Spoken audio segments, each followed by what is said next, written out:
Gloire à Dieu. Waouh. Rappelez-vous de ce qui vient d'être partagé.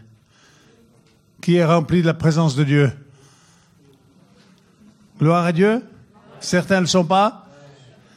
Alors accueillez-la, cette présence de Dieu. Dieu veut vous remplir de sa présence. Très important. Mais il y a toujours une marge de progression pour chacun d'entre nous, n'est-ce pas? Et on peut être rempli du Saint-Esprit et en même temps, on peut avoir certains domaines de nos vies où ça bug encore. Notre histoire, celle de mon épouse et de moi-même, elle était marquée par cette réalité-là. Nous avions pris un engagement pour Christ, on aimait le Seigneur de tout notre cœur. On a fait l'expérience qui a quand même passablement bouleversé notre vie. On a été remplis du Saint-Esprit. Et ça a amené à un changement notoire, pas juste dans notre spiritualité, mais dans toute notre vie. Quand l'Esprit de Dieu est là, dans une relation de couple, dans la sexualité, quand l'Esprit de Dieu est là, il y a une liberté qui vient, il y a un amour plus fort qui vient. Il a dit que là où est l'Esprit de Dieu, il y a de la liberté. Mais une autre chose a changé notre vie, c'est que, chemin faisant, on a découvert qu'il y avait encore certains domaines de nos vies qui avaient besoin d'être nettoyés. Donc, comme je l'ai dit hier, il ne faut pas recommencer à la case départ, hein. Autrement, vous n'allez jamais arriver vers la fin du jeu, hein. On n'a qu'une vie à vivre. Donc, recommencez pas à zéro, disant, il y a tout qui est foutu, il faut que je recommence à zéro. Restez plein de la présence de Dieu, mais on ne peut pas non plus jouer aux chrétiens. Puis dire, moi, dans ma vie, il y a tout qui va bien, alléluia, gloire à Dieu. Si c'est le cas, magnifique. Et on n'est pas cet après-midi ici pour vous chercher des problèmes. Il y a assez de problèmes dans le monde sans qu'on cherche des puces là où il n'y en a pas. Il y a des choses, il suffit d'avancer, puis elles tombent toutes seules et on avance. Puis il y a d'autres choses qui sont comme accrochées à notre histoire de vie, et puis il faut en être libéré. C'est quand même surprenant de voir Jésus-Christ, le Fils de Dieu. On voit ça dans l'évangile de Marc, chapitre 1er, verset 21. Jésus va dans la synagogue, c'était le lieu où on priait. Il va dans la synagogue, et là, il y a quelqu'un qui est possédé, qui se manifeste. Il dit, je sais qui tu es. Les scribes, ils n'avaient pas reconnu Jésus du tout, mais le démon, il l'a reconnu, hein. Je sais que tu es le Fils du Dieu. Puis Jésus va le chasser, le démon. Maintenant, je veux régler une première chose qui soit bien claire. Il n'y a parmi vous personne qui est possédé. Je veux qu'on différencie, sinon on est dans la confusion.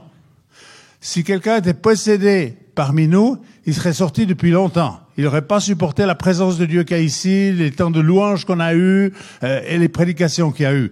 Quand quelqu'un est possédé, c'est que son corps, son âme et son esprit sont sous la domination de parfois, très souvent, de plusieurs démons qui contrôlent cette personne. Donc ça existe, évidemment, mais il n'y a personne parmi vous qui est possédé. On a parfois, dans nos Bibles traditionnelles, il est parlé de gens dont on a chassé des démons. On a dit, ils sont possédés, ils ont un démon. Mais tu peux être rempli de la présence de Dieu, tu peux parler en langue, exercer certains charismes et avoir certains domaines de ta vie où tu dis là, ça bug. Est-ce qu'il y en a qui ont entendu l'histoire de mon épouse? Faut acheter mon livre, mais il en reste 6, je crois. Alors, c'est râpé pour la plupart d'entre vous. Je crois qu'il en reste 6, mais on raconte un peu de notre histoire. C'est une autobiographie de notre histoire. Une histoire très particulière. Nous étions des fermiers, et puis Dieu nous a tirés dans le ministère, nous a envoyés en Afrique, nous a envoyés en Asie, etc. Et on a commencé à avoir des interventions surnaturelles de Dieu qui ont bouleversé, changé notre vie. Mais une des problématiques, mon épouse a grandi dans une famille chrétienne. Ses 2 parents étaient chrétiens. Son papa avait un petit problème d'alcool, pas trop grave, c'est pas un homme qui était ivre du soir au matin, mais il picolait en cachette parce que, aussi peut-être parce que sa femme, ma belle-mère lui permettait de boire dans le visible, alors quand on peut, il se cachait pour aller boire tout seul. Et puis, il était un homme assez, toujours un peu en colère. Il criait. Alors quand on s'est mariés, ma femme m'a commencé à parler très fort, j'ai dit, chérie, ici on ne crie pas. Je ne veux pas qu'on crie. Et on a eu un super mariage, c'était magnifique entre nous. On s'est bien entendu depuis le début. Nous étions fous amoureux quand on s'est mariés. On va avoir bientôt 50 ans de mariage. On est encore amoureux. Peut-être qu'on a perdu le côté fou, mais on est encore amoureux. Et on continue encore à avoir une belle vie sexuelle ensemble. Faut aussi le dire. C'est pas un obstacle de vivre une sexualité saine et belle dans un couple. C'est quelque chose qui honore Dieu. Dieu n'est pas contre la sexualité.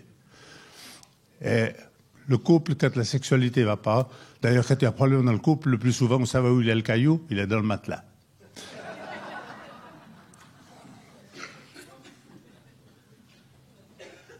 Donc, tout allait bien. Et on s'est mariés jeunes. Moi, j'avais 22 ans. Mon épouse avait 20 ans. Une année et demie après, elle est enceinte, le premier enfant. Et on n'a jamais eu de conflit, les deux. Mais ma femme avait des accès de colère avec notre première fille. Une super gentille fille. Docile. Mais elle voulait aider mon épouse, et mon épouse s'énervait avec elle. Jamais en ma présence. Vous savez, l'ennemi, il est rusé, hein. Il se cache quand même, hein.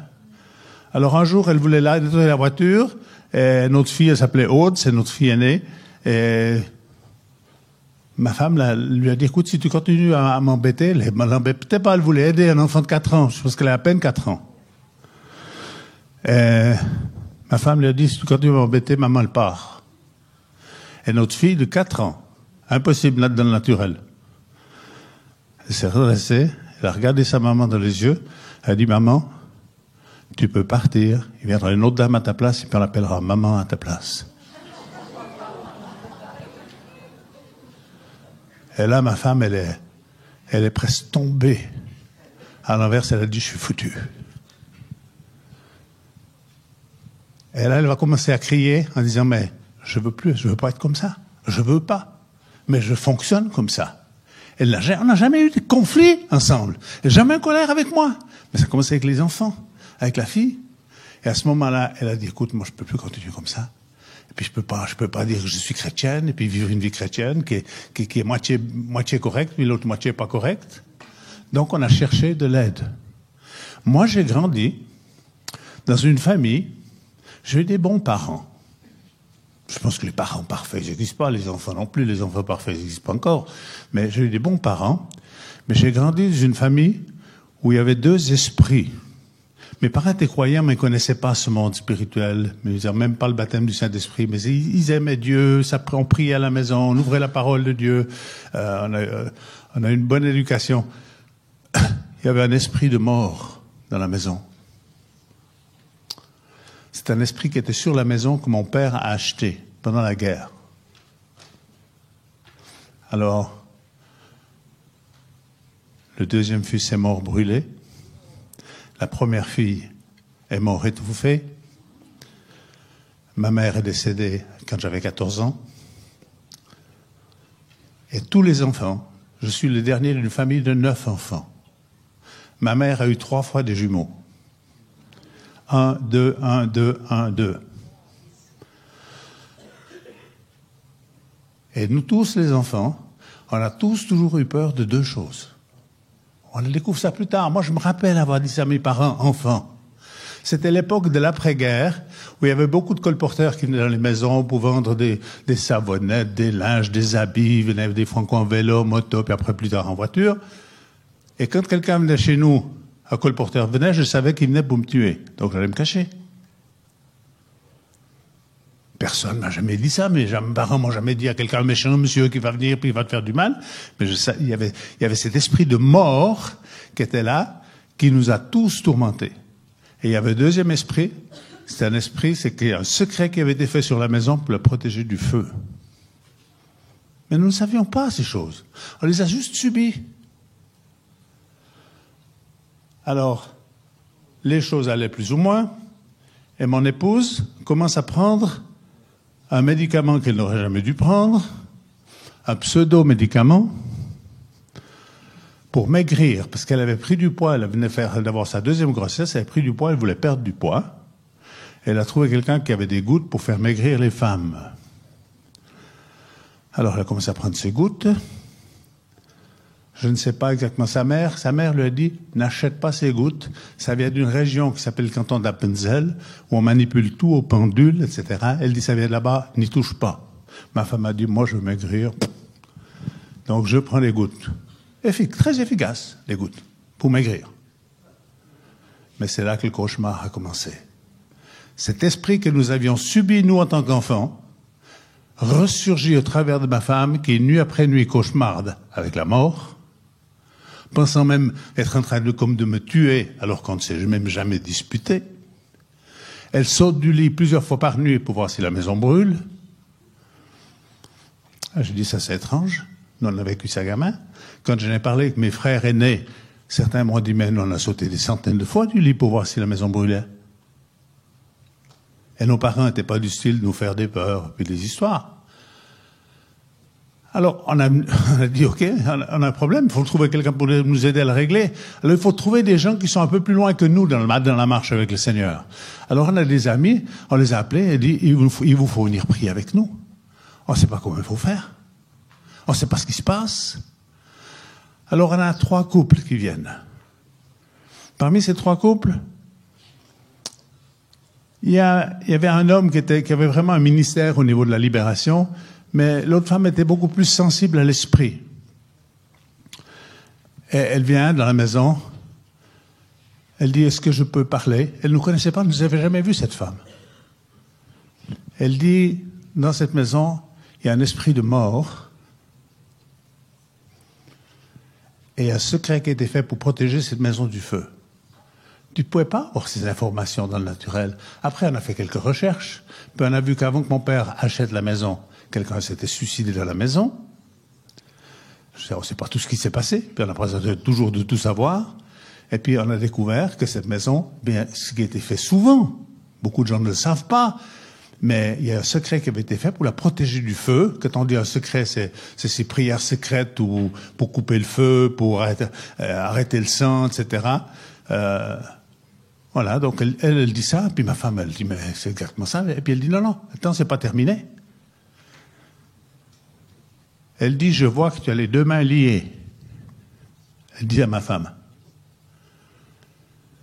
mais tu es enchaîné, mais on n'a pas la clé du cadenas. Donc on va prier.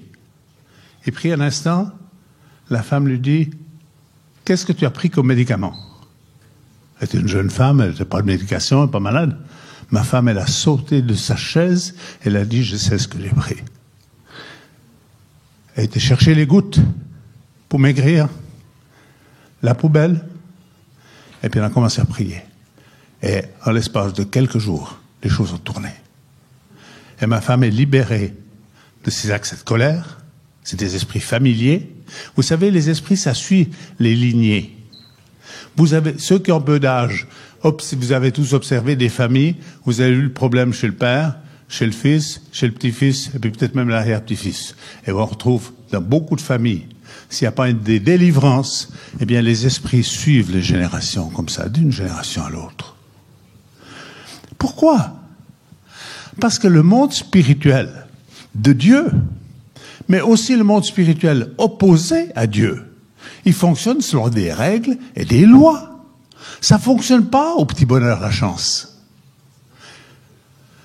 Si le diable a un droit légal sur un lieu ou sur une personne, il va amener le tourment. Jésus est très clair dans son énoncé, dans Jean 10, pour ceux qui prennent des notes. Jean 10. Qu'est-ce qu'il dit Jésus? Jésus dit, le voleur, il est venu pour dérober, pour égorger et pour tuer. Et Jésus dit, mais moi je suis venu pour vous donner la vie et une vie en abondance. Pas une vie médiocre, pas une vie renfrognée, et puis on n'a pas le droit d'être qui on est. Non, Dieu veut que tu puisses avoir une vie en abondance. Mais il y a un autre qui est venu pour essayer de ruiner ta vie, pour te voler ta joie, pour te voler ta santé, pour te tourmenter, puis dire tu peux pas y arriver, t'es pas un bon chrétien, tu peux pas y arriver. Le diable est un accusateur. Et à partir de là, les choses changent de nos vies. Et Et à partir de là, on a dit, il y a tant de gens qui auraient besoin de délivrance. Et aujourd'hui, je vois que dans tant d'endroits, parmi vous, nos frères et sœurs catholiques, vous appelez ça l'exorcisme. Et je pense qu'il y a quelques bons exorcistes qui peuvent vraiment prier pour vous. Alors, il faut être équilibré. Parce qu'il ne s'agit pas tout à coup de voir plus qu'il y a un démon à chasser, un esprit méchant à chasser, excusez-moi. On ne peut pas seulement chasser. Vous allez devenir dingue et vous allez perdre votre équilibre. Il faut, s'il y a quelqu'un à mettre dehors, on le met dehors et on invite la présence de Dieu pour nous remplir un peu plus. Il ne faut pas laisser la place vide. Jésus va parler d'une situation particulière dans Matthieu chapitre 12, au verset 43. Jésus parle d'un homme dont on a chassé un esprit. Et Jésus dit, cet esprit est sorti, cet esprit est parti dans les lieux arides. Les esprits méchants ne meurent pas, hein. Ils cherchent à habiter, si possible, dans un être humain. S'ils ne peuvent pas habiter dans un être humain, ils iront habiter dans un corps animal. Ils peuvent posséder des lieux et des endroits qui leur ont été consacrés. Mais ils ne meurent pas. Alors, Matthieu 12, je suis toujours dans Matthieu 12, verset 43. Jésus dit, cet esprit est sorti de cet homme, il est parti dans les lieux arides. Et puis, il est venu de nouveau en retour. 43. Lorsqu'un esprit mauvais est sorti de quelqu'un, il erre ça et là dans les lieux de désert à la rencontre d'un lieu de repos qu'il ne trouve pas. Verset suivant. Il se dit alors, mieux vaut pour moi regagner la demeure que j'ai quittée, et il y retourne, donc la trouve vide, balayée et mise en ordre. Et ensuite, alors il va chercher 7 autres esprits encore plus méchants que lui, et les ramène avec lui, et ils envahissent la demeure et s'y installent. Finalement, la condition de cet homme est pire qu'avant. C'est exactement ce qui arrive à ces gens de notre temps qui sont mauvais. Je suis trop près pour lire. Ils sont mauvais. Donc, on voit que la deuxième condition de cette personne, elle n'est pas belle, et Jésus dit c'est pire qu'avant. Où est le problème dans ce texte? Qu'est-ce que Jésus est en train de vouloir dire? Il n'est pas en train de nous mettre la trouille pour commencer à avoir peur des démons. Vous n'avez pas à avoir peur. Vous n'avez pas à avoir peur. Si vous êtes en Christ, vous avez une protection. Le diable ne peut pas faire avec vous ce qu'il veut et vous ne devez pas le laisser faire ce qu'il veut parce que vous avez reçu une autorité. C'est ce que ce texte nous enseigne. Jésus dit la maison ne peut pas rester vide. Qu'est-ce qu'il a dit? Il dit que la maison était balayée, vide et ornée. Vide. Pas vide. Il faut remplir la maison. Quand on chasse quelque chose, on dit Seigneur, viens prendre la place de cette chose qui est partie de moi. Alors, j'aimerais simplifier un peu ce que je suis en train de partager. Si on arrive. La première chose que j'aimerais dire, quand quelqu'un veut devenir chrétien, la première démarche de cette personne devrait être de chercher à réaliser de ce que le Christ dit dans Matthieu 4, au verset 17. Qu'est-ce que Jésus dit? C'est la première fois que Jésus va prêcher. Il n'a pas prêché publiquement jusqu'alors. Et voici ce qu'il dit dans Matthieu 4, 17. À partir de ce moment, Jésus commence à prêcher en public, voilà, en disant « Changez, car le règne des cieux est proche. » Ça, c'est la Bible Semeur. Dans la Bible seconde, il est dit « Repentez-vous ». Dans Parole de vie, il est dit « Changez de vie ». Jésus dit 2 choses. Vous devez vous repentir parce que bientôt, vous pourrez rentrer dans le royaume de Dieu. Au moment où Jésus dit cela, personne n'est encore entré dans le royaume de Dieu. Le royaume de Dieu devient accessible après que Jésus était à la croix. Il n'est pas accessible avant. Mais Jésus dit, en vue du royaume de Dieu qui va être accessible, vous devez vous repentir. C'est quoi la repentance? Il faut que je fasse court, parce que sinon je fais un condensé, hein, parce que je veux ni vous fatiguer, puis je veux pas qu'on termine trop tard. Trop de gens n'ont pas bien vécu leur repentance. Soit on la traîne en longueur, ou on demande pardon pour la 1001e fois pour les mêmes trucs. Ça va pas. Moi, j'ai fait ça, ça marche pas. c'est pas bon et on ne progresse pas.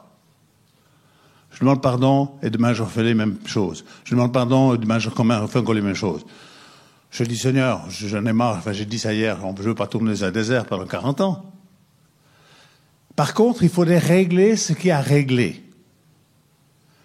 Demander pardon à Dieu, c'est relativement facile, et je l'ai dit hier, Dieu est toujours disposé à nous pardonner. Mais si tu as volé 100 francs à ta mère ou à ton père, restitue-les. Si tu as injurié quelqu'un et que tu es en colère et en histoire avec, fais-lui grâce, et si tu en as l'opportunité, demande-lui pardon. Et tu pardonnes à ceux qui t'ont offensé. Tu ne peux pas passer outre. Le non-pardon va être une des manœuvres essentielles que le diable va utiliser pour te bloquer dans ta croissance et dans ton développement spirituel. S'il y a du non-pardon dans ta vie, et parfois je le comprends bien, parce que je suis un être humain comme vous, quand on a été malmené, quand on a été abusé, quand on a triché, quand on nous a volé, quand on nous a rejetés, eh bien naturellement ce qui vient c'est de la haine. Et puis on n'a pas envie de pardonner. Mais j'aimerais vous dire si vous laissez du non-pardon, parce que des fois on veut l'utiliser comme un levier pour dire le jour viendra où je me vengerai. Mais c'est vous qui avez l'ennemi qui va l'emporter. L'ennemi va utiliser cette arme. Et vous savez, les esprits méchants, ils fonctionnent en groupe. Les esprits méchants, ça fonctionne en groupe. Vous voulez savoir comment ils fonctionnent dans l'être humain? Je vais essayer de vous décrire quelque chose de très simple. Chacun et chacune d'entre nous, nous avons besoin pour vivre d'être aimés. Et la plupart d'entre nous, si ce n'est pas tous, on a sûrement tous reçu de l'amour, hein? Mais il y en a qui n'en ont pas eu assez. Et quand il n'y a pas assez d'amour, il y a du rejet. Derrière le rejet, il y a un esprit. Je ne sais pas qui en a parlé ici, mais je sais qu'on en a parlé. Il y a des personnes qui ont un rejet prénatal, c'est-à-dire l'enfant est dans le sein de la mère, et la mère dit, je veux pas ce gamin, je n'ai rien à foutre. Aujourd'hui, on avorte, mais il y a 30 ans ou 40, 50 ans en arrière, on n'avortait pas. Et l'enfant, il subit le rejet avant même sa naissance. Ou il subit le rejet à la naissance, parce que voilà que l'enfant n'est pas du sexe qu'on aurait aimé avoir. Ou il subit le rejet de la part des frères, qui ne sont pas du tout heureux d'avoir un petit frère, parce que maintenant c'est plus eux qui sont au centre du monde, c'est le petit. Et puis le rejet peut être à l'école, il peut être auprès des profs, il peut être de la part des patrons, il peut être de la part des collègues, etc. Mais si un enfant, il a subi du rejet enfant, observez-le. Et vous allez voir l'enfant, entre l'âge de 6 et 12 ans, qu'est-ce qu'il va faire? Il va chercher à acheter l'amitié. Il va se trouver un copain, une copine, dire, écoute, je te donne ma montre, mais tu restes mon copain, d'accord? Pourquoi je fais ça? Parce que j'essaye d'acheter l'amitié, parce que j'ai peur que tu me rejettes encore. Et ça marche jamais parce que c'est artificiel, on peut pas acheter l'amour, hein. Il y en a sûrement d'entre nous qui ont essayé. On peut pas, ça s'achète pas, ça se donne l'amour. Donc c'est la deuxième phase du rejet. Je cherche à acheter l'amitié, ça marche pas. La troisième phase du rejet, vous savez ce que c'est? C'est quand vous regardez dans la glace, que vous êtes une personne tout à fait normale et même peut-être très belle, et que vous avez envie de vous gifler. Et quand je rencontre d'une façon périodique des jeunes qui s'entaillent les veines, qui cherchent à se saigner, ils veulent pas vraiment se suicider, mais ils se haïssent eux-mêmes, c'est parce qu'à la base, le plus souvent, il y a eu le rejet. Et quand il y a le rejet, il y a l'amertume, il y a le ressentiment, il y a la haine, il y a l'agressivité, il y a le non-pardon qui vont s'installer dans leur vie. C'est un groupe d'esprits méchants qui travaillent ensemble. Ils travaillent presque toujours en groupe, les esprits méchants. Quand il y a un esprit méchant qui a pu s'installer dans la vie d'une personne, il va toujours chercher à ouvrir la voie à d'autres esprits. Et si on analyse, regarde nos vies, on voit très bien où sont nos vulnérabilités, hein, où on est facilement blessé, parce qu'il y a eu une blessure initiale qui n'est peut-être pas guérie. Donc hier, j'ai parlé de l'importance d'être guéri, mais aujourd'hui, j'aimerais parler de l'importance d'être délivré.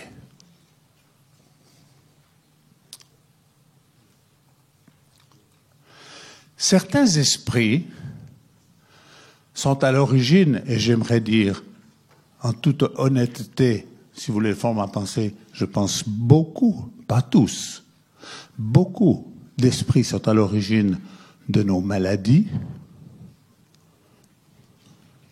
Si on regarde dans le livre de Job, Ancien Testament, chapitre 1er, verset 7, il est dit que Satan se retira de la présence de l'Éternel et il frappa Job d'un ulcère malin.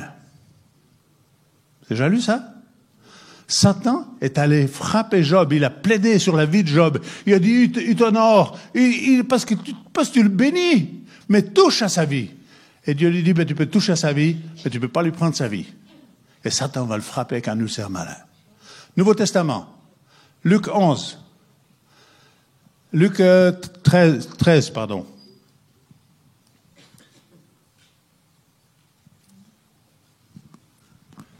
Luc 13, verset 11.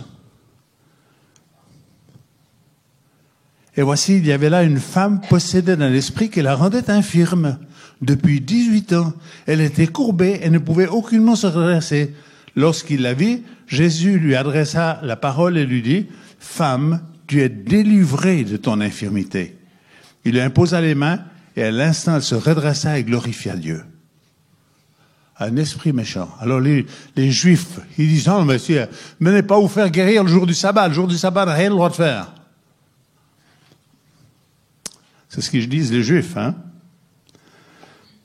Et qu'est-ce que Jésus leur répond, verset 15? Hypocrite, leur répondit Seigneur, est-ce que chaque jour, le jour du sabbat, ne détache-t-on pas le bœuf et l'âne pour le mener boire? Et cette femme qui était une fille d'Abraham et que Satan tenait liée depuis 18 ans, ne fallait-il pas la délivrer un jour de sabbat?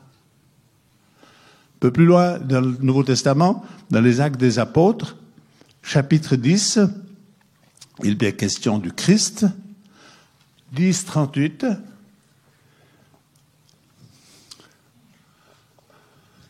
Acte 10, 38.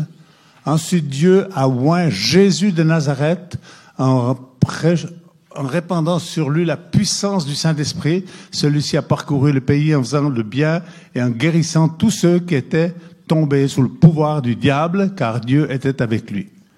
Dieu a oint d'Esprit Saint et de force Jésus de Nazareth. Et Jésus est allé en délivrant tous ceux qui étaient sous l'emprise du diable, en guérissant les malades et en chassant les démons. Et le premier ordre missionnaire que Jésus va donner à ses disciples, vous trouvez ça dans Matthieu 10 au verset 1er. Jésus, tu n'as pas une autre traduction de la Bible qui soit plus proche de celle que j'utilise habituellement? Tu as la seconde ou pas? Non. Ou la parole de vie? Tu as pas? Ok, vas-y, c'est bon. La Bible est juste, mais c'est des fois juste les mots qui changent un tout petit peu. Qu'est-ce que j'ai dit là? Oui, ça c'est concernant Jésus. Ah oui, Matthieu, merci. Matthieu 10, verset 1. Qu'est-ce que Jésus dit? Il appelle ses disciples, les 12, et il leur dit, voici, je vous ai donné le pouvoir de chasser les démons et de guérir les malades. Premier ordre missionnaire. Si vous lisez ça dans Luc, puisqu'on le retrouve dans les différents évangiles, on voit qu'ils reviennent enthousiasmés. Ils disent, Jésus, même les démons nous sont soumis. Ils sont enthousiasmés. Et puis Jésus là les calme un peu, puis il a dit, ne vous réjouissez pas parce que les démons vous sont soumis. Réjouissez-vous parce que vos noms sont inscrits dans le livre de vie. Très important. Il faut qu'on mette les priorités au bon endroit. On a une autorité, les démons, on veut les chasser, mais on ne veut pas perdre toute notre vie et puis toute notre énergie avec eux. On veut aller de l'avant. Il vous faut faire attention. Ne vous laissez pas tromper parce que le diable, soit il veut te pousser, quand il ne peut plus te pousser, il va essayer de te retenir. Donc restons des gens équilibrés. Ne soyez pas effrayés. Si vous avez besoin de libération, qu'il y a un esprit qui doit partir de vous cet après-midi, j'aimerais que je vous donnerai quelques conseils, comment coopérer depuis là où vous êtes. On va pas prier individuellement, c'est pas possible. Aujourd'hui, les gens veulent beaucoup, prie pour moi, mais en cachette un peu. Je veux pas que les autres sachent que je peux avoir un problème. Si vous regardez le ministère de Jésus, il n'a jamais fait les choses en cachette. Il a presque toujours chassé les démons dans le temple. Et puis, il l'a fait pour qui? Pour qui Jésus a chassé les démons en premier lieu? Dans Marc 7, ou dans Matthieu 15, tu n'as pas besoin de mettre le texte, sinon les gens ne vont pas me suivre. Je mentionne juste les textes. Dans Marc 7, il y a une femme syrophénicienne, donc non juive, qui va vers Jésus et qui supplie Jésus de chasser le démon qui est dans sa fille parce que sa fille est tourmentée par un démon. Et Jésus va lui dire quelque chose de très surprenant. Jésus va lui dire, c'est pas bien de prendre le pain des enfants et de le jeter aux petits chiens. Ça veut dire quoi? Jésus est en train de dire, la délivrance, c'est le pain des enfants. De quoi parle Jésus? Jésus parle du monde juif à ce moment-là. Parce qu'avant d'être le Jésus qui sauve les nations que nous sommes, Jésus était le Messie d'Israël. Et Jésus dit, je suis venu pour premier lieu pour les Juifs, pour les enfants. Les enfants d'Abraham. Et Jésus lui résiste un tout petit peu, mais ensuite cette femme, et en particulier dans l'évangile de Matthieu, on voit l'histoire de cette femme syrophénicienne, qui crie. Et puis Jésus ne répond pas. J'aimerais vous dire une chose, retenez ceci. La non-réponse de Dieu est parfois aussi une réponse. Hello. Des fois on dit non, moi je prie, puis il ne me répond pas. Mais continue à chercher peut-être pourquoi il ne répond pas. Des fois la non-réponse ou le silence de Dieu est aussi une réponse. Peut-être que Dieu veut que tu changes un peu ta prière et puis ta requête. Parce qu'il y a certaines prières, Dieu ne va pas nous les exaucer. Moi, j'ai essayé de prier pour que Dieu punisse mes ennemis. Ça n'a pas marché, il ne m'a pas exaucé. Donc, et Jésus va résister à cette femme syrophénicienne. Il ne lui répond pas. Alors, elle continue à gueuler, excusez-moi du terme, mais elle crie, à tel point que les disciples, ils en ont marre. Alors, ils disent à Jésus, écoute, Jésus, renvoie-la, parce qu'elle nous casse les oreilles à gueuler derrière nous.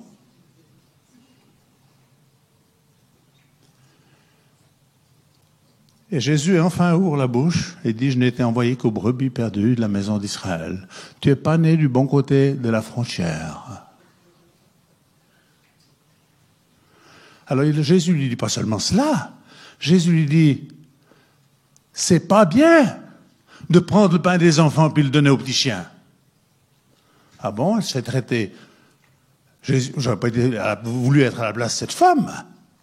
Jésus lui dit, la traite de petits chiens.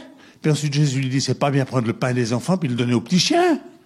C'est comme ça qu'on appelait les non-juifs, mais c'est quand même pas très éloquent. Il n'y a pas beaucoup d'honneur dans cette parole-là. Mais écoutez bien ce que cette femme a fait. Jésus lui dit, c'est pas bien de prendre le pain des enfants et de le donner aux petits chiens.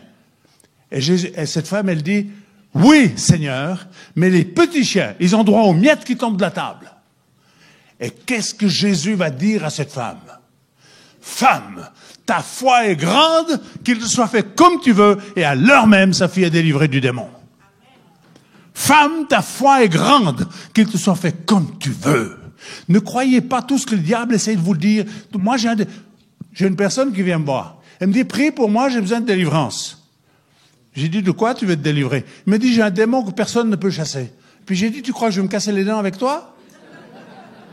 Tu viens de dire des bêtises. Si tu crois ce que tu viens de dire, que tu as un démon que personne ne peut jamais chasser, viens pas me voir pour que je le chasse. Il y en a eu combien avant moi qui ont essayé? Tu crois des choses fausses. Faites attention à vos croyances. Faites attention à ce que vous dites. On dit des choses, on lui donne des droits. Je vous ai dit, le monde spirituel, il fonctionne selon des règles et des lois.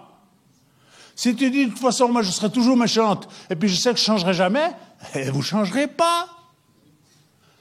Si vous dites, je m'en sortirai jamais, de toute façon, je suis malade, puis je serai toujours malade, puis les médecins ont dit que c'était incurable, ben, arrête de dire ça, commence à remercier Dieu, parce qu'il a un Dieu de restauration et de guérison. Et puis là où sont les problèmes? Alors, moi, j'ai trouvé des chrétiens spéciaux, eux, ils ont trouvé une manière pour déjouer le truc. Ils se cachent derrière des versets bibliques.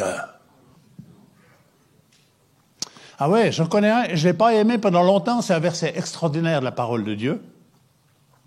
Mais longtemps, je n'ai pas aimé ce verset parce que c'est un verset qui était utilisé dans nos milieux, Je ne connais pas assez votre milieu, dans nos frères et sœurs catholiques, mais dans nos milieux, c'est des gens qui ont utilisé ce verset qui étaient contre la délivrance. C'est un verset qu'on trouve dans 2 Corinthiens 5, 17, sauf erreur. C'est juste, Mika? 2 Corinthiens 5, 17? Je crois que c'est ça. Voici, les choses anciennes sont passées, toutes choses sont devenues nouvelles. Ils ont dit, mais on n'a pas besoin de délivrance. Nous, les choses anciennes sont passées, toutes choses sont devenues nouvelles. Mais qu'est-ce que l'apôtre Paul est en train de dire? Il est en train de parler d'une réalité spirituelle. Avant, nous étions attachés au royaume de ce monde. Nous avons changé de royaume. Nous sommes rentrés dans le royaume de Dieu. Donc, spirituellement, toutes choses sont nouvelles. Mais est-ce que dans notre humanité, toute chose est déjà nouvelle? Comme Père Roger l'a dit, on n'est pas encore ressuscité. On est sauvé pour l'instant par la foi. Et on croit qu'on est sauvé. Mais le salut, c'est beaucoup plus que ce que nous vivons, mes frères et sœurs. Le salut, c'est qu'on va ressusciter, comme Christ est ressuscité. C'est qu'on va vivre avec Dieu dans une dimension extraordinaire, dans un corps qui aura plus de vieillissement, il n'y aura plus de douleur, il n'y aura plus de larmes. Ce qui nous attend est extraordinaire. Donc ce verset, il est magnifique, mais des fois, quand on veut être religieux ou un peu légaliste, eh bien, on se cache derrière des trucs en disant non, moi j'ai aucun problème. Puis tu vois bien que je porte une grosse Bible et puis que je sais bien m'habiller. Mais le diable, il s'en fout pas mal. Tu peux mettre en plus gros costard. Le Seigneur, il s'intéresse qu'à l'intérieur. Et comme je vous l'ai dit, ne cherchez pas des problèmes s'il n'y en a pas.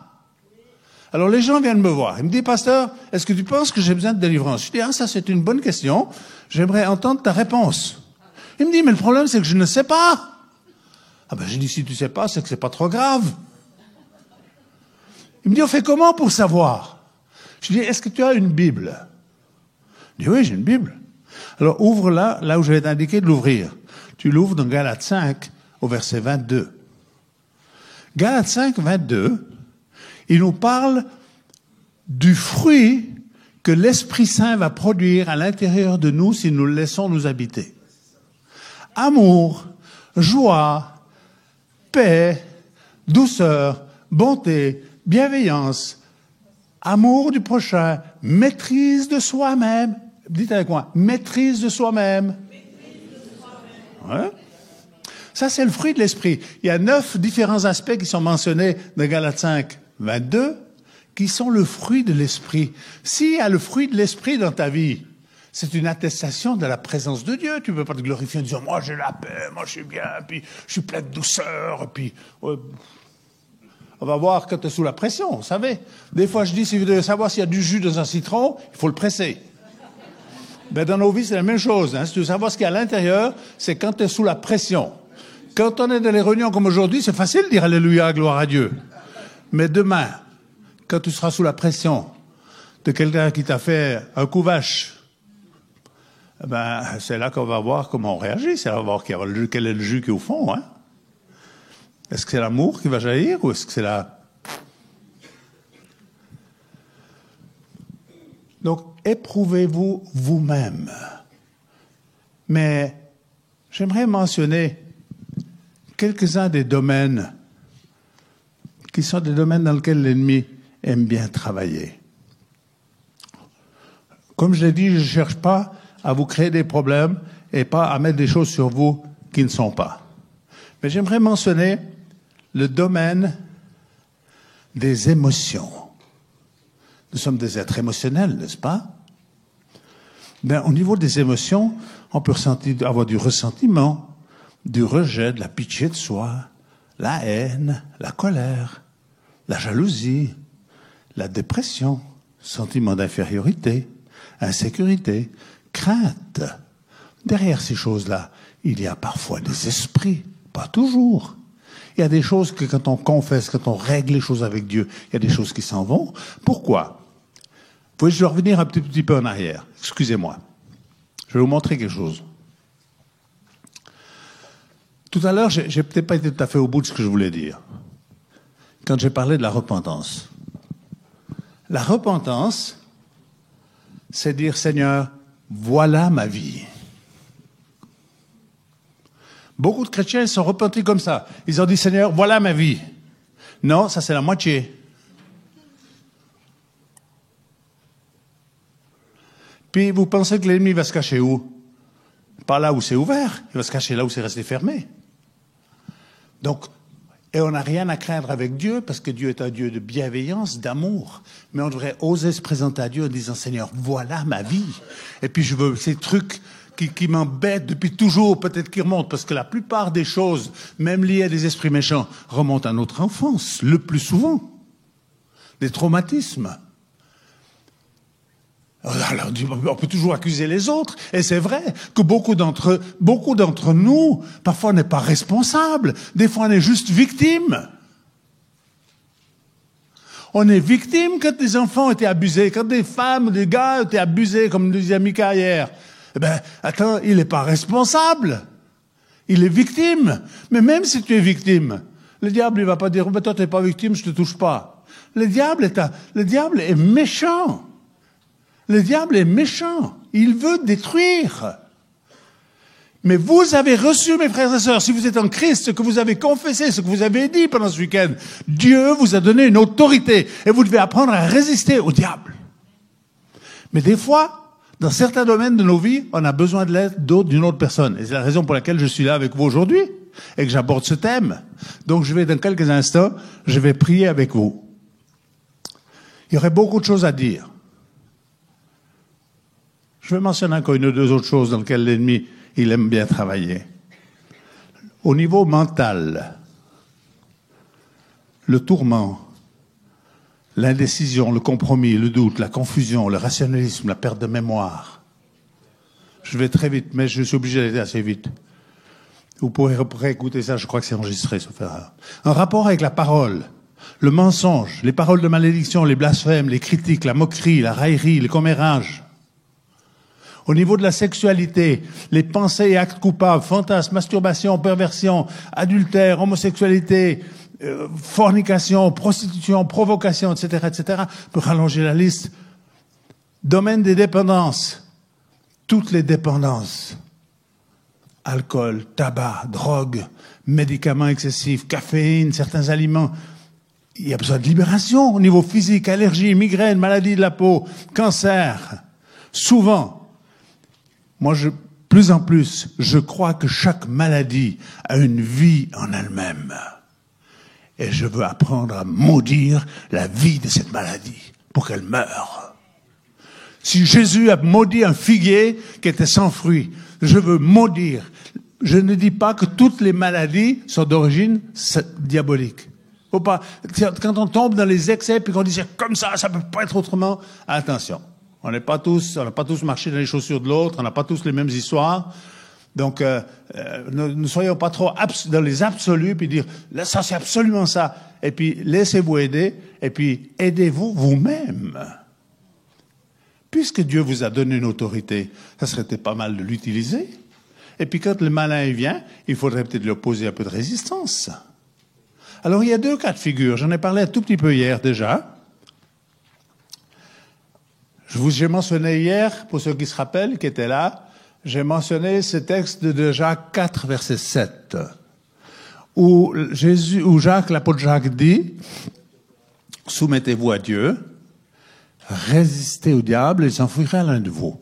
Ça va, pour ceux qui ont fini de prendre la note, bravo pour ceux qui prennent des notes, vous pouvez vous soumettre à Dieu, résister au diable et il s'enfuira loin de vous, si l'esprit méchant vient vous attaquer de l'extérieur. Ce que le diable ne va pas manquer de faire avec aucun d'entre nous. Donc, nous devons veiller et prier, nous dit la parole de Dieu, et nous devons résister au diable et il va s'enfuir. Ça va quand il est de l'extérieur. Il vient nous attaquer de l'extérieur. Alors, comment est-ce qu'on lui résiste au diable? Est-ce qu'il faut faire une longue prière chaque fois que le diable essaie de t'attaquer? Non. Il y a deux manières de confronter l'ennemi. La première manière, c'est une manière que le roi David nous enseigne. Dans le livre de Samuel, c'est repris dans le psaume 18 au verset 4.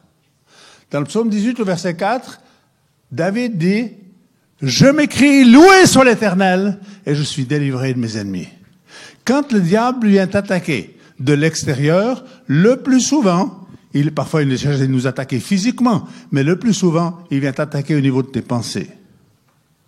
Et quand il vient, rentre pas en guerre avec lui parce qu'il aime guerroyer. Et nous ne sommes pas faits pour faire la guerre au diable du matin au soir. Vous allez devenir dingue, mais vous n'allez pas progresser si vous faites cela. Donc vous devez développer des réflexes. Et quand le diable vient, avec une pensée pervertie, avec quelque chose de biaisé, quelque chose de faux, vous savez le discerner. Dites, gloire à Dieu. Détournez-vous de ce qu'il est en train de vous dire. Tournez votre pensée vers Dieu. C'est pas que vous allez commencer à faire des grandes prières. David, il dit, je m'écris loué soit l'Éternel et je suis délivré de mes ennemis. De quels ennemis il était délivré? Il n'était pas délivré de ses ennemis militaires. Il était délivré de l'ennemi qu'il attaquait là. Et il a compris que quand le diable attaque et qu'il loue Dieu, le diable, il s'enfuit. Parce que c'est juste ce qu'il ne voulait pas. Il voulait prendre ton attention, il voulait te condamner, il voulait essayer de te détruire, il voulait essayer de te faire prisonnier. Et voilà qu'au lieu de rentrer dans son jeu, tu as pris la voie rapide et tu as dit gloire à Dieu. Et j'ai fait ça tant de fois. Vous savez, il n'y a aucun d'entre nous qui échappe aux séductions de l'ennemi. Mais quand il vient, il faut apprendre à dire gloire à Dieu. Moi, je ne suis pas quelqu'un, je chasse des démons régulièrement. Mais je ne suis vraiment pas le gars, je suis cool. Hein. Je ne suis pas en train de chasser des démons du matin au soir, puis me bagarrer contre les démons du matin au soir. Quand le diable m'attaque, je dis gloire à Dieu. Et j'avance. Merci Saint-Esprit. Tu me remplis de ta présence. Je ne rentre pas dans son jeu. Mais de temps en temps, quand je vais dans mon temps de prière, des fois c'est simplement je m'incline, j'adore, je remercie le Seigneur. Mais de temps en temps, je cogne. Et je dis, diable, maintenant à nous deux, au nom du Christ qui est ressuscité, qui a triomphé de la mort, je te confronte sur des régions, sur des nations, je le confronte dans le monde spirituel, comme il est dit à Ephésiens 6 à partir du verset 10, je confronte le diable et je m'oppose à lui dans le nom de Jésus. Je lui rappelle où est sa limite. Et je lui rappelle le triomphe et la victoire de Jésus-Christ. Nous n'avons aucune chance contre le monde des ténèbres si ce n'est dans le nom et dans la victoire de Jésus. Et nous ne combattons pas en disant, si on combat assez fort, peut-être qu'on aura la victoire. Non, nous combattons au nom de la victoire du Christ. Parce que Jésus-Christ a remporté la victoire absolue. Christ a dit, tout est accompli. Et à partir de cette victoire, nous avons autorité pour dire maintenant ça suffit, maintenant ça s'arrête. Dors au nom de Jésus, tu sors de ma vie.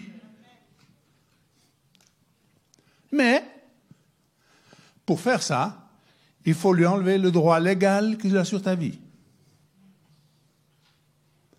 Je dois redire ça encore une fois. Pour faire ce que je viens de dire, tu dois lui retirer son droit légal. C'est quoi un droit légal? Si dans ta lignée, il y a eu des francs-maçons, il faut te délier de l'influence de la franc-maçonnerie. Si dans ta lignée, ou toi-même, parfois par ignorance, parce qu'on ne le sait pas, vous avez touché à des pratiques occultes, le diable a un droit légal sur ta vie. Si vous avez pratiqué, c'est différent. Quand on dit pratique occulte, c'est juste le générique, hein. Il y a mille et une choses dans les pratiques occultes. La divination, la sorcellerie, la magie, magie blanche, magie noire. Ça a tout sa source dans un monde spirituel opposé à Dieu. Et s'il y a eu ces choses-là dans vos vies, vous devez vous délier. Jésus dit, à 2 reprises dans l'évangile de Matthieu, au chapitre 16, au verset 19, il dit à Pierre, il dit, Pierre, je vous ai donné les clés du royaume des cieux. Ce que vous lirez sur la terre sera lié dans le ciel. Ce que vous délirez sur la terre sera délié dans le ciel. Il va le redire une seconde fois dans Matthieu 18, verset 18. Il dit, ce que vous lirez sur la terre sera lié dans le ciel. Ce que vous délirez sur la terre sera délié dans le ciel. Ce que vous lirez sur la terre sera lié dans le ciel. Ça veut dire quoi? Ça veut dire que si tu as dans ta lignée, ou dans ta propre vie, parce que vous n'avez peut-être pas toujours été chrétien. Puis des fois, on a fait des écarts. Et puis on a touché à des choses, on se dit, ben mince, j'aurais pas dû le faire. Parce que le diable, vous savez, le même qui te... Viens un peu par là. Parce que le péché, quand même, c'est pour nous, ça conduit une jouissance. Pourquoi les êtres humains on pêche? Parce que le péché, ça produit un plaisir. C'est un plaisir éphémère. Et le même diable qui réussit à nous conduire à toucher à des choses occultes ou des choses qui vont lui donner un droit légal sur nos vies, c'est le même après qui t'accuse et te dit, tu n'es pas digne d'être chrétien. Le même diable, le même qui t'a fait tomber, il t'accuse. Il faut vous délier. Vous savez, il y a des choses qu'on apprend dans les livres, puis il y a des choses qu'on apprend sur le terrain. Si j'avais ma bouteille d'eau, Mika, tu peux me donner ma bouteille d'eau, elle est là. J'ai la bouche sèche. Merci beaucoup. Merci. Il y a des choses qu'on apprend sur le terrain, il y a d'autres choses qu'on apprend sur les... Alors j'ai déjà raconté cette histoire, et peut-être certains d'entre vous l'avez entendue. Je priais pour cette femme, 41 ans. On a identifié très rapidement esprit de mort. Pourquoi? Pas parce qu'on a une idée générale, puis on dit on lui plante un truc dessus. Hein. Je suis pas du style à faire ça. Je parle avec les gens, j'écoute les gens. Mais là, j'ai vu la manifestation, j'ai dit c'est un esprit de mort. Et quand je l'ai interrogé, X tentatives de suicide, et en même temps une frayeur de la mort totalement anormale. Chrétienne.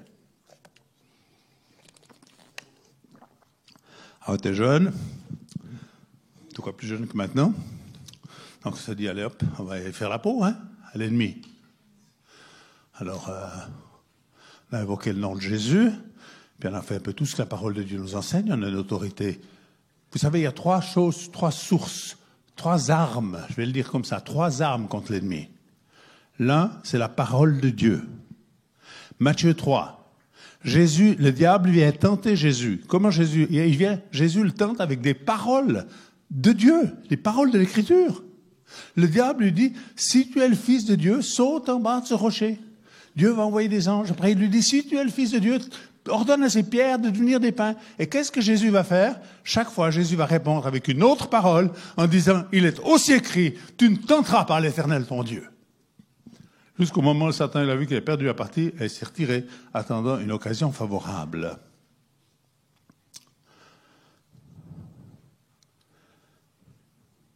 Il va chercher à vous attaquer. Vous devez lui résister, et l'une des armes, c'est la parole de Dieu. La deuxième arme, c'est le nom de Jésus-Christ le Seigneur. Vous n'avez pas besoin d'expliquer au démon qui est Jésus-Christ. Hein?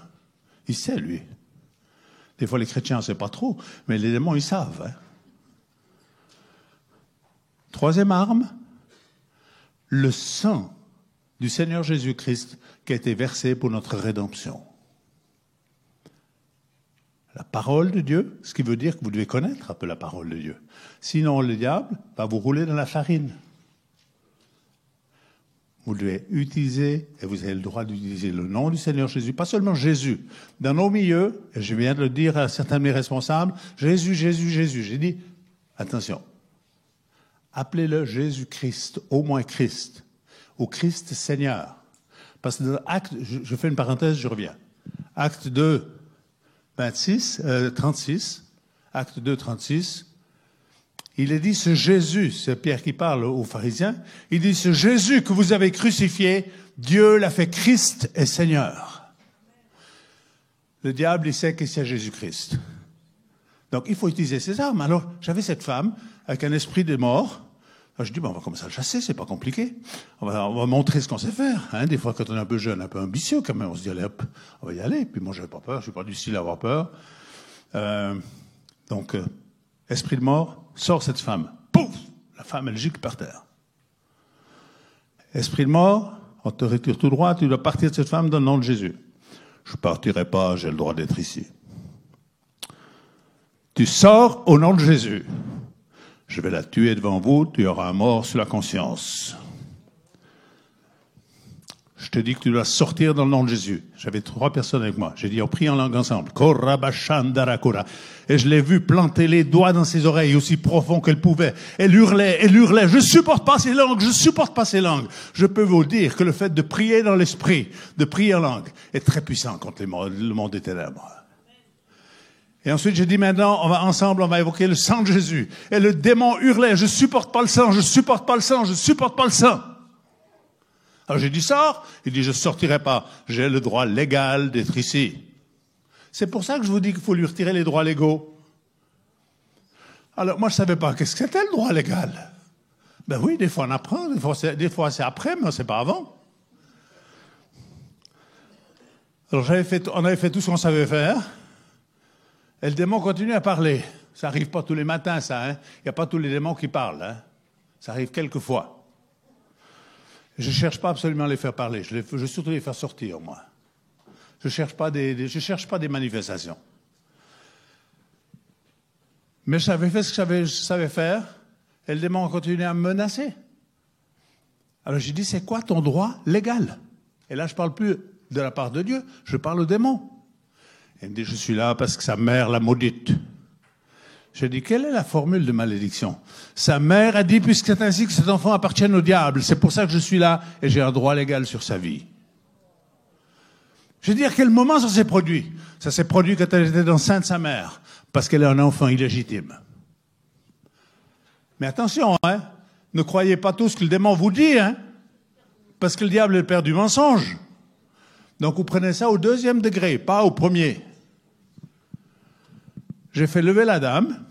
J'ai dit, madame, levez-vous. Elle me dit, qu'est-ce que je fais par terre? J'ai dit, ça fait 1 heure de temps que vous êtes par terre.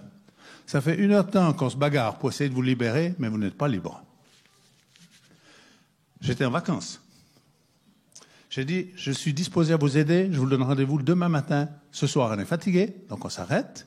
Vous n'êtes pas libéré. Je veux vous voir demain matin à 10h avec mon épouse. Alors, le lendemain matin à 10h, elle a dit, OK, ça va pour moi. Et j'ai dit à mon épouse, chemin faisant pour aller la voir, j'ai dit, ne pas prier. Parce que si on prie maintenant, on va redéclencher les mêmes manifestations qu'on a eues la veille, et je ne veux pas ces manifestations, je veux autre chose. Alors, je rencontre, on se salue, je lui dis, écoute, avant qu'on fasse quoi que ce soit d'autre, je veux que tu m'expliques ton histoire. Raconte-moi ton histoire. Elle me dit, je ne peux pas parler. Ah, je dis, jusqu'à maintenant, tu parlais bien. Oui, il me dit, je peux parler de tout, mais je ne peux pas parler de mon histoire. J'ai dit, pourquoi?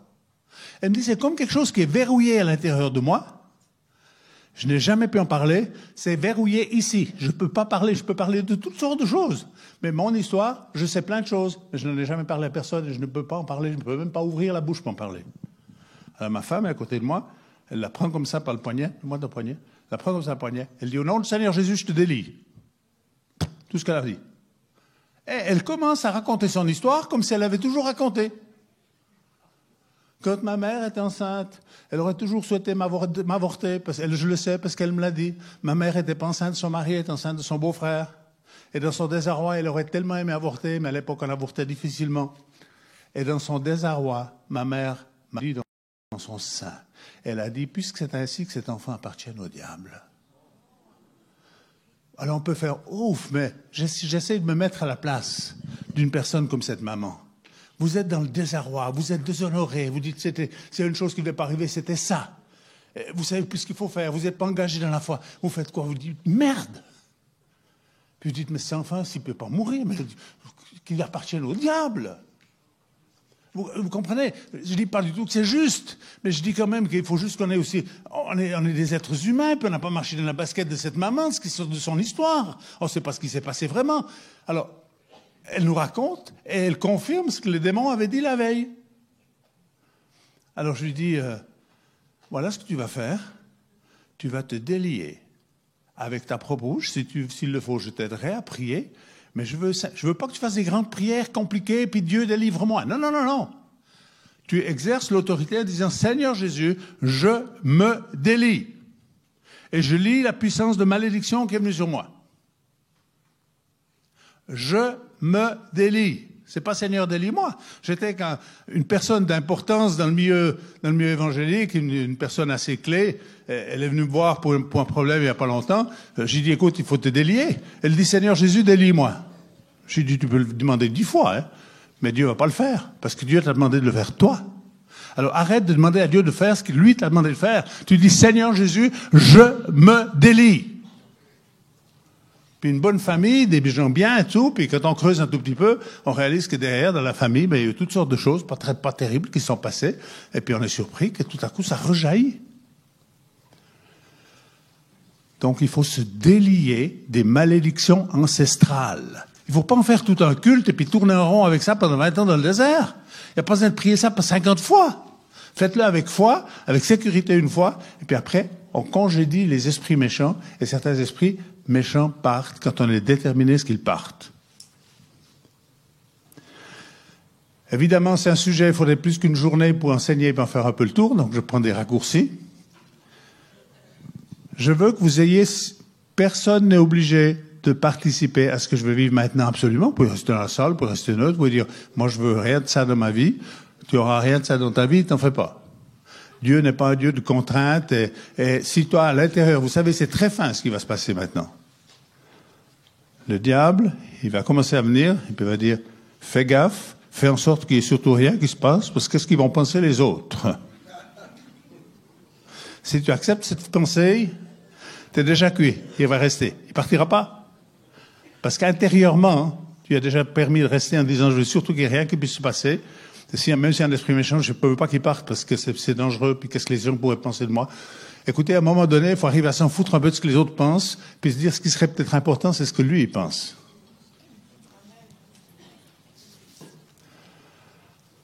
Et puis je dois dire une autre chose concernant la délivrance. Sinon, vous allez vous attendre à quelque chose qui est faux. Quand un esprit méchant nous contrôle dans tel ou tel domaine, j'ai mentionné un certain nombre de domaines, on croit que la délivrance, ça va régler tout le problème tout seul. Ben moi, je vous dis que c'est faux. Qu'est-ce qui va se passer? Alors, je vous raconte une petite histoire très courte de l'un de mes petits-fils qui est venu me voir il y a quelques mois. Il m'a dit, grand-papa, j'aimerais que tu pries pour moi. Alors, je m'asseyais avec lui, j'ai dit, tu veux que je prie pour quoi? Il me dit, tu sais, il a un apprentissage, en formation. Il me dit, je découvre une tendance pas très jolie de ma vie. J'ai une tendance à mentir. Quand je vois que la vérité, elle est laide, je fais un beau mensonge avec. Puis je sais que c'est pas bien, puis je veux pas ça dans ma vie. Puis j'ai un autre problème, je pique des colères. Je lui dis, t'as peut-être hérité quelque chose de notre part, hein? Alors j'ai dit, écoute, je vais faire une prière, puis je ne suis pas jeune, je ne vais pas le tenir pendant 3 heures de temps pour faire une prière. Hein. J'ai dit, voilà ce que je vais faire, je vais chasser l'esprit de mensonge et l'esprit de colère. Maintenant, je vais t'expliquer ce qui va t'arriver à partir de demain. Demain, tu auras l'occasion de mentir à ton patron. Mais avant de mentir, tu auras un espace-temps, normalement pas très long, mais peut-être quelques secondes, ou peut-être quelques minutes, où tu peux choisir de dire est-ce que je veux mentir ou est-ce que j'arrête de mentir. Tu auras l'occasion de te mettre en colère, mais tu auras une fraction de temps où tu pourras choisir en disant est-ce que je me mets en colère ou est-ce que je me mets pas en colère. Et si tu utilises cette fraction de temps, parce que c'est ça la grande différence entre avant et après. Après la délivrance, tout à coup tu réalises que tu peux échapper. Je me mettais en colère, ça me mettait hors de moi, et tout à coup, tu réalises qu'en disant, ah ben non, je suis resté paisible. Parce que j'ai dit non. Parce que j'ai résisté. C'est important, ça. Parce qu'autrement, on a une attente excessive. On dit, non, mais on a prié pour moi, pour la colère, mais je me mets toujours encore en colère. Mais est-ce que tu as commencé à résister, ou bien tu laisses faire? Si tu laisses faire, le diable, il va te passer dessus, hein. Oh là là. OK. Mika, viens me rejoindre, on va prier quelques instants. Je vous demande de rester assis très simplement à vos places. Je veux personne debout. Parce que je veux pas des gens qui tombent, etc. Je vous demande de participer à la prière qu'on va faire maintenant. Je ne veux pas que vous priez. C'est pas souvent qu'on dit ça à l'église, hein. Je ne veux pas que vous priez ni en français, ni en langue, en ce moment. Il faut faire ça de nouveau demain, etc. Je veux que vous participiez de la manière suivante. Le plus souvent, les esprits méchants, ils sortent ici, par le souffle. Donc, la meilleure chose que vous pouvez faire, parce que je ne cherche pas des manifestations. S'il y a un cri, quelqu'un pousse un cri, je ne vais pas effrayer parce que quelqu'un pousse un cri, mais je ne cherche pas les cris non plus. Mais s'il y a un cri, c'est pas grave, parce que vous lisez la Bible, vous lisez Marc 1, verset 21, le démon, il a crié quand Jésus l'a chassé. Donc ça peut arriver, mais c'est pas ça qu'on cherche. Donc plus vous allez coopérer, expirez. Si vous réalisez quelque chose qui vous bloque là, si tu réalises que ça doit sortir, Laissez sortir. On fait pas du cirque et du cinéma ici. On est là pour être rempli toujours plus de la vie de Dieu. Donc, on chasse certaines choses et on va accueillir la présence de Dieu. On fait ça pendant quelques petites minutes, après quoi, on va clore ce week-end conférence. Je vais prendre autorité sur un certain nombre d'esprits. Tu peux me rejoindre, mais on reste dans ce domaine-là, d'accord? Parce qu'on pourrait aller dans la prophétie, on pourrait commencer à prophétiser, etc. Mais on n'a pas le temps de le faire, donc on va faire une séance de délivrance. Soyez tranquilles et paisibles. Vous êtes tous des personnes qui ont confié leur vie à Jésus-Christ, c'est vrai? Pour tout le monde? Gloire à Dieu. Donc, vous êtes des bonnes personnes pour recevoir de la libération. Jésus est venu la libération, c'est le pain des enfants que nous sommes. Seigneur Jésus, j'aimerais d'abord te remercier parce que c'est au nom de ton triomphe et de ta victoire que nous pouvons confronter et chasser tout esprit méchant, tout esprit impur, tout esprit de démon, tout esprit qui veut troubler, tourmenter nos vies. Merci Seigneur Jésus pour l'autorité qu'il y a dans le nom du Christ, Seigneur. Celui qui a vaincu la mort, celui qui a dépouillé les autorités et les dominations. Et je veux maintenant vous inviter à faire quand même une prière, excusez-moi, je vais vous inviter à faire une prière, on va la faire ensemble. Dites avec moi, Seigneur Jésus, je veux me délier de toute malédiction héritée de mes pères et de mes mères. Toute malédiction liée à ma vie de péché. Toute malédiction par la maltraitance et l'abus.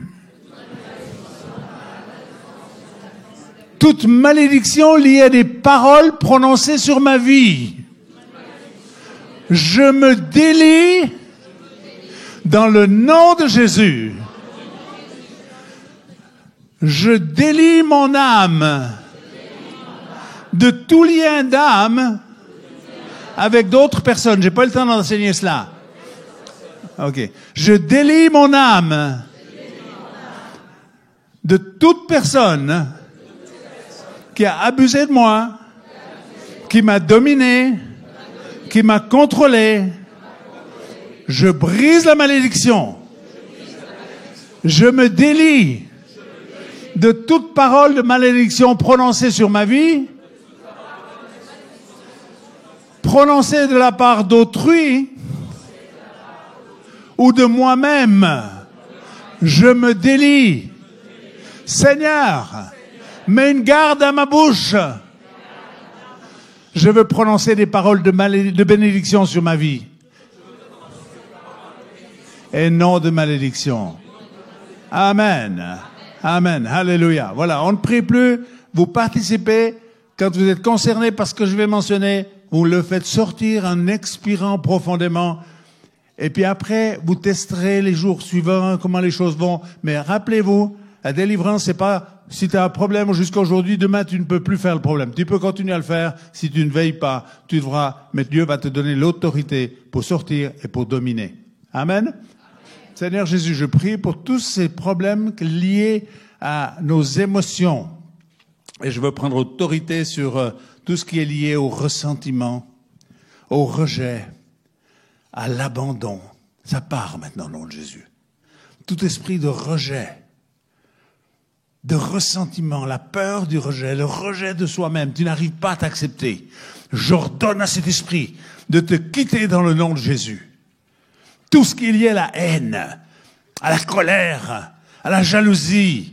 Je prends autorité sur tout esprit de dépression, d'infériorité, d'insécurité, de crainte de l'homme, de crainte du patron, de la peur de Dieu. Je chasse ces esprits qui ont voulu maintenir ta vie sous un joug. Je brise ce joug. Sur la parole du prophète Ésaïe, je brise toute chaîne de méchanceté avec laquelle le diable a voulu attacher ta vie. Je te détache, je te délie dans le nom de Jésus. Je redonne à ces esprits que je viens de mentionner. Vous sortez de la vie de mes frères et sœurs dans le nom du Seigneur Jésus-Christ. Sortez. Maintenant. Lâchez votre emprise. Lâchez votre emprise. Tout ce qui est en rapport avec ce domaine des émotions, ça s'en va dans le nom de Jésus.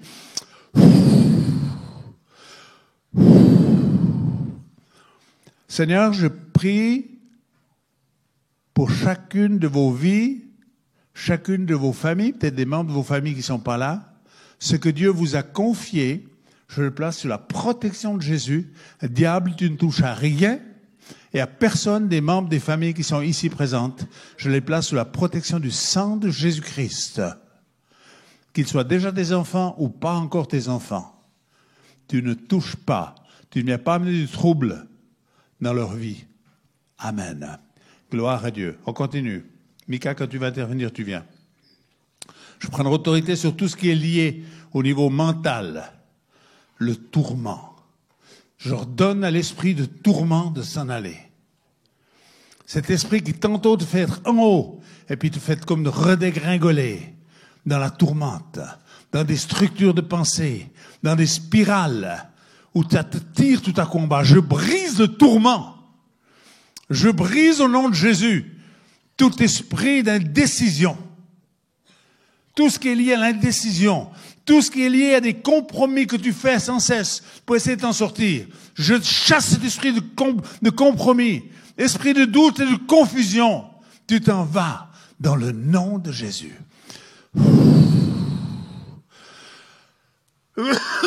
Toussez un bon coup si vous avez besoin de tousser. Baillez si vous avez besoin de bailler. Ça ne veut pas dire qu'à chaque fois qu'on tousse, il y a l'esprit méchant qui sort, mais ça va libérer. Au nom de Jésus, ça part maintenant.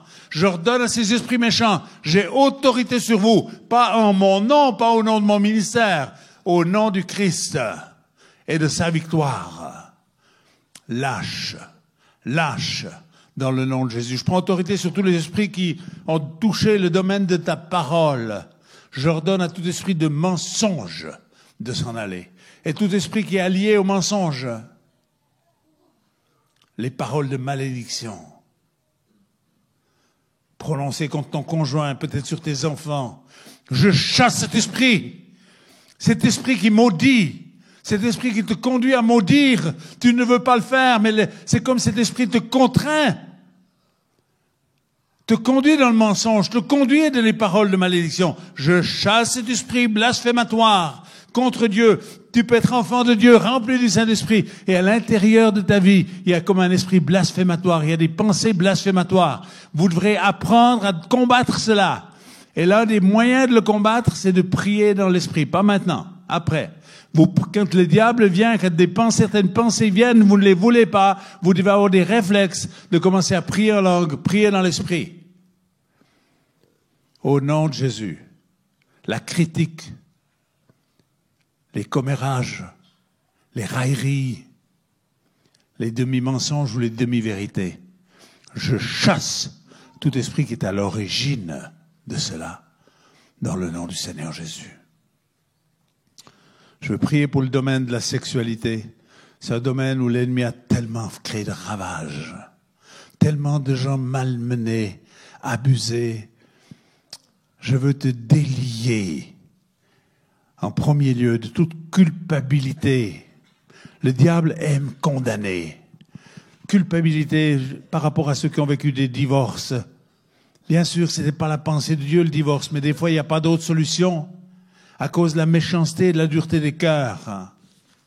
Et je ne suis pas là aujourd'hui pour dire tu as raison, tu as tort. Je veux te délier de la condamnation, de la culpabilité. Je chasse cet esprit de culpabilité, de tourment, d'accusation. L'accusateur, tu t'en vas, tu lâches au nom de Jésus. Je chasse ces esprits d'adultère, d'inceste, de fornication, de prostitution. Je commande à ces esprits de quitter vos corps. Vos corps semblent être le temple du Saint-Esprit. Esprit impur, je te chasse au nom de Jésus. Je te chasse, tu t'en vas dans le nom de Jésus. Lâche ton emprise. Lâche ton emprise. Je prie pour le domaine des dépendances. Je prends autorité sur tous ceux qui se bagarrent avec quelconque dépendance. Dans le nom de Jésus, je te délie et je chasse les esprits qui te maintiennent dans des dépendances de drogue, d'alcool, d'excès, de pornographie. Ces esprits méchants qui veulent comme avilir, qui veulent t'empêcher de t'élever dans la présence de Dieu, qui veulent toujours te ramener à râler pâquerettes.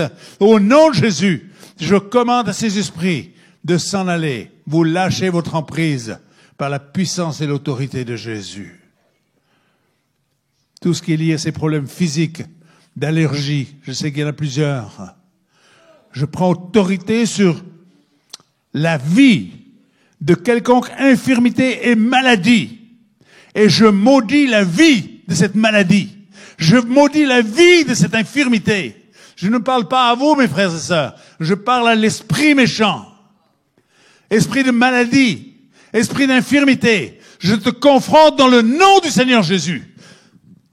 Je vous délie et je chasse ces esprits. Je chasse ces esprits. Esprit de maladie. Esprit d'infirmité. Esprit de migraine. Esprit de cancer. Esprit de mort. Tu sors de la vie de ces bien-aimés. Là où il y a des morts prématurées. Et peut-être même que le diable est venu dire, tu vas bientôt mourir, parce que ta mère et ton père sont morts à tel âge. Je brise, je prends autorité sur les mensonges du diable. Je te délie de ces mensonges, de ces suggestions mensongères, où il vient te faire croire des choses qui sont fausses, qui sont des manœuvres de l'ennemi dans le nom du Seigneur Jésus. Je redonne à la santé de venir dans ton corps. Je bénis vos corps. J'appelle la santé sur vos corps. Maladie, infirmité, douleur, je vous ordonne de partir. Je vous chasse maintenant dans le nom de Jésus. Douleur des articulations, douleur des membres qui dysfonctionnent, des organes qui dysfonctionnent. J'appelle l'intervention de Dieu. Seigneur, dans le nom de Jésus, reçois ta guérison. Et toi, maladie, tu fuis. Je te chasse. Tu sors des corps. Tu lâches l'emprise. La douleur s'en va. Ces douleurs permanentes, ces douleurs chroniques qui viennent et qui reviennent, ces infections, ces inflammations qui viennent et qui reviennent, au nom de Jésus, ça s'en va. On commande à ces choses de partir. Vous n'avez pas de droit de résidence dans nos corps. Nous sommes au bénéfice des meurtrisseurs et des meurtrissures du Christ. Et dans ces meurtrissures, il y a la guérison, il y a la santé. Je bénis vos corps. Je bénis vos familles, si elles ne sont peut-être pas là aujourd'hui. Je prie que la bénédiction de ce que vous faites aujourd'hui, nous mettons fin à la sphère de la malédiction, à la spirale de la malédiction qui va de génération en génération. Vous êtes déliés et nous lions ces puissances pour qu'elles ne puissent pas revenir à vous, que vous ayez la force de leur opposer résistance dans le nom du Seigneur Jésus. Gloire à Dieu. Gloire à Dieu. Je veux briser tout ce qui est lié à des pratiques occultes, quelles qu'elles soient. Ceux qui ont des prières secrètes pour couper le feu, arrêter le sang, et qui ont eu recours à cela, parfois parce qu'on ne le savait pas. J'aimerais vous délier et je veux chasser. Je chasse les esprits qui sont là dus à des pratiques occultes. Je vous délie et je chasse tout ce qui est lié à des pratiques de la franc-maçonnerie. Je te délie. Je brise le joug. Je ne confronte pas des êtres humains, même s'ils sont francs-maçons. L'être humain, Dieu l'aime. Je confronte l'esprit dans le nom de Jésus. Et toi, esprit de mensonge, esprit de mort, esprit de tourment, tu cesses au nom de Jésus. Cesse maintenant. Silence. Tais-toi. Sors de la vie de mes frères et sœurs, dans le nom de Jésus. Tu t'en vas. Tu t'en vas. Gloire à Dieu. Gloire à Dieu. Je brise tous ceux qui ont touché à des religions, à de fausses religions. Je veux te délier. J'ai vu tout récemment, je suis en train de m'occuper d'une personne qui a touché aux sciences chrétiennes. Elle est tourmentée. Elle a ouvert des portes à l'ennemi. Elle était enfant de Dieu, puis elle a été voir dans le compte, et l'ennemi est venu comme la dominer. Elle a perdu en partie la tête. Un homme d'affaires, d'influence. Dans le nom de Jésus, je vous délie de toute fausse croyance. Revenez à l'Éternel. Revenez au Dieu d'Abraham, d'Isaac et de Jacob. Revenez au Dieu d'Israël. Le Père de notre Seigneur Jésus-Christ. Celui qui envoie l'Esprit Saint. Mika, j'aimerais t'inviter à prier pour que les gens soient, que tout espace qui était libéré dans leur vie soit rempli de la présence du Saint-Esprit. Alléluia. Saint-Esprit, je t'invite maintenant. Je te remercie pour cette merveilleuse personne que tu es et je te prie de remplir chaque personne maintenant qui est dans ce lieu dans le nom de Jésus. Tu souffles, Saint-Esprit, maintenant et tu touches et tu remplis. Maintenant, je vois vraiment une vague de l'Esprit de Dieu qui est en train de venir d'ici en haut et rempli maintenant dans le nom de Jésus-Christ. Que tous reçoivent, recevez. Ouvrez vos cœurs, recevez la présence du Saint-Esprit qui est là dans le nom de Jésus-Christ. Je vous baptise du nom de Jésus, je vous baptise du Saint-Esprit maintenant dans le nom de Jésus. Recevez jusqu'en haut maintenant dans le nom de Jésus-Christ. Bienvenue Saint-Esprit. Alléluia. Remplis chaque personne dans le nom de Jésus. Amen. Amen. Amen. Amen. Amen. Qui durant ces 2 jours ont été touchés.